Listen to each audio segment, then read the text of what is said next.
One of the most stressful things, where over 76% of high school students feel high degree of stress around the college application process. And one of the things that's crucial in that is the college interview. So we're going to be talking about in this video how to prepare for a college interview.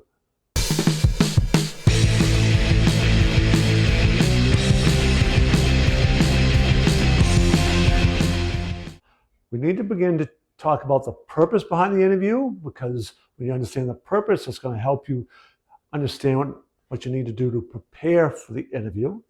And in that preparation process, we'll be wanting to talk about how you can project confidence, but also show your humility, and how to go in there and manage your emotions so you can leave a very strong impression. All of those things we'll be talking about in this video.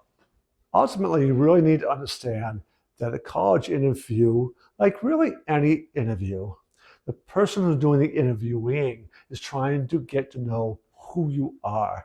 They want to hear you and see you in action. They want to try to get a feel for what you know, what you're like, what some of your character traits might be. And they have a very short time to do this, right? An interview, even a long interview, and I have sat in, yes, not college interview, but I have sat in on some long interviews for hiring people. They are, trying to get as much information out of you as they can to understand if you're going to bring, in this case, to a college, bring what they are looking to the college, looking for that college community. Are you going to be a member who can fit in with their goals and their objectives as an organization and be able to also do well academically? They have to figure all that out, and you aren't going to get it from pieces of paper. That's only part of it. The interview process is designed for you to get that connection, that feel that really can only be done when you talk directly with a person. When you go into an interview, you want to be confident. You want to project confidence. You want the person interviewing you to look at you and read your body language and everything else, that you are confident in your abilities to be successful wherever you go. You want them to kind of get the feeling that you are maybe even interviewing them as much as they are you. That's showing a sign of confidence. There is a fine line, though, between that and coming across as being arrogant, and you never want to be arrogant. So that idea of humility needs to be woven into you. This is where kind of your mindset piece will come in too, because that is a character trait. It's part of your mindset you want fully established. When you understand that there's always people out there who can do things better than you, that there are always things to learn, that you like to learn, that you aren't afraid of failing, that you have, quote, failed in the past. When you share stories like that in an interview and focus on the lessons you learned from it, that goes a long ways to, one, showing you are confident in your ability to overcome setbacks, and yet you are humble enough to realize there's always something to learn. There's always people out there who've done more, and you want to be prepared to showcase that in some way. That represents your humility. Very important combination to make sure you are projecting in a college interview. Well, let me tell you two stories personally. One, it was a job one, but I was on the interviewing side, and the other was college related, and I was being interviewed. So when I was on the interviewing panel, we were interviewing somebody for a program that I was running at the school, and we really were looking for somebody who could connect with kids. And like I said, I've worked with outliers, the student population. And there was this one woman who came in, and at first you could sense the nerves and all, but very quickly she warmed up, projected confidence, very humble, but yet you could see in her projecting this idea that she can relate with kids. She believes she can reach kids. She believes that she can help all kids learn. All the things I wanted to see. Believe that there'd be a lot to learn from other people, that humility side. She ended up knocking it out of the park compared to everybody else. And we ended up hiring her, and I worked with her for a couple of years before she'd done so well with me. Sadly, I lost her. The school department moved her into a position at the high school where they really needed somebody doing like what I was doing there.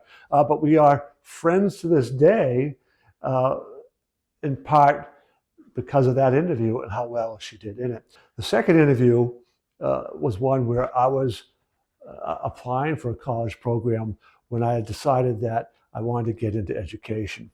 And the program I was applying for were for people who had been out of college for a little while and wanted to get back in to get into the educational field. And there were groups of people interviewing in a round robin kind of thing. So there's tables set up. You went from one group to another group to another group to another group. It can be rather intimidating as you go in to this setting. A lot of people being interviewed, a lot of people interviewing you because you've got different table groups that you're being interviewed by. And at first, I wasn't managing my emotions very well. I quickly recovered, did some techniques that I learned at a young age that I teach this day.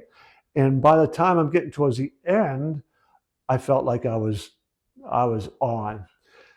The proof of the pudding came when, while I didn't get accepted into that program I originally applied for, one of the people at one of those tables was starting a brand new program at that university for people who wanted to focus on middle school students, and she felt that I had all those traits that they were looking for.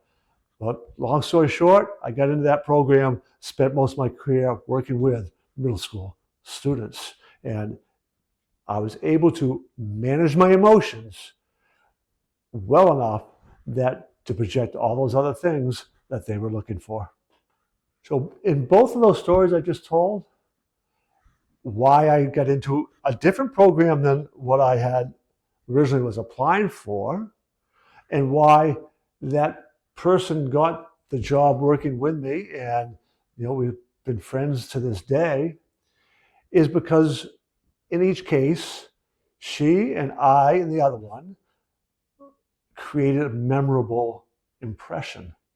So when you're done the day of interviewing and you're interviewing a bunch of candidates, and you think back to the candidates, you're dealing in part with a primary and recency effect, which is the first and last you tend to remember most. So the whole day of interviewing, that leaves a whole bunch of people in the middle that if you aren't leaving a memorable impression, they might not think of you, because primary, first, last, going to be foremost in their mind. In each case, myself and the other person, we left memorable impressions. So we're like, what about Jesse? What about Chuck? They, these are people we really want.